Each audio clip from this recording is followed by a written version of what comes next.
Yes. Mr. Jobs, you're a bright and influential man. Here it comes. It's sad and clear that on several counts you've discussed, you don't know what you're talking about. I would like, for example, for you to express in clear terms how, say, Java, in any of its incarnations, addresses the ideas embodied in OpenDoc. And when you're finished with that, perhaps you could tell us what you personally have been doing for the last 7 years. You know, you can please some of the people some of the time. But one of the hardest things when you're trying to affect change is that people like this gentleman are right in some areas. I'm sure that there are some things OpenDoc does, probably even more that I'm not familiar with, that nothing else out there does.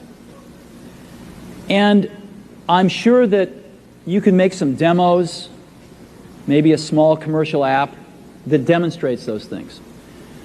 The hardest thing is, how does that fit in to a cohesive, larger vision that's going to allow you to sell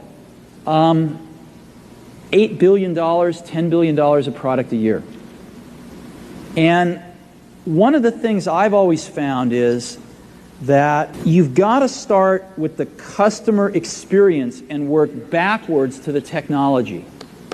You can't start with the technology and try to figure out where you're going to try to sell it. And I've made this mistake probably more than anybody else in this room. And I've got the scar tissue to prove it. And I know that it's the case.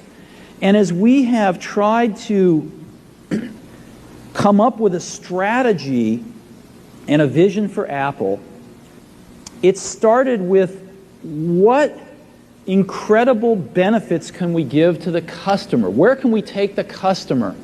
Not starting with, let's sit down with the engineers and figure out what awesome technology we have, and then how are we going to market that? And I think that's the right path to take.